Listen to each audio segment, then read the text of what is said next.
Gestur PC yang menangis tertahan saat disidang saat bercerita dan mengklaim ia dilecehkan Yosua yang bisa dibaca Anda ini semakin menguatkan betul ada pelecehan di Magelang. Ya, jadi kalau pelecehan itu untuk hal-hal yang bersifat traumatis, ketika seseorang merasakan ya atau memiliki pengalaman yang traumatis, maka ekspresi-ekspresi juga akan muncul.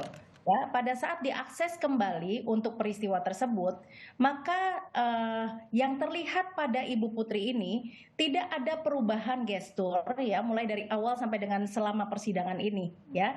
Artinya tidak melibatkan faktor-faktor emosi yang terlihat baik melalui mikroekspresi, melalui gestur, dan bahkan melalui suaranya juga. Ya, Bukannya ada perubahan ketika menceritakan pelecehan itu? ya, ketika menceritakan mengenai pelecehan seksual, ya, nah detail mengenai pelecehan seksual itu adalah kalau memori, ya, kalau tipe memori itu adalah yang disebut dengan episodic memory, ya.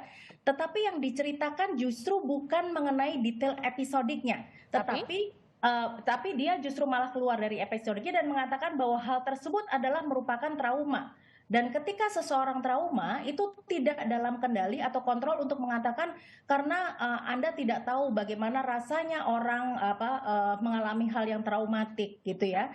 Jadi harusnya responnya adalah melalui bahasa nonverbal dan bukan melalui bahasa verbal seperti yang Putri sampaikan ya di persidangan. Apakah ini Jadi mengindikasikan dari Bu Monika lihat bahwa Putri ini ingin menggiring bahwa dia mengalami trauma itu tapi bahkan tidak menceritakan apa sebenarnya detail yang terjadi di sana? betul.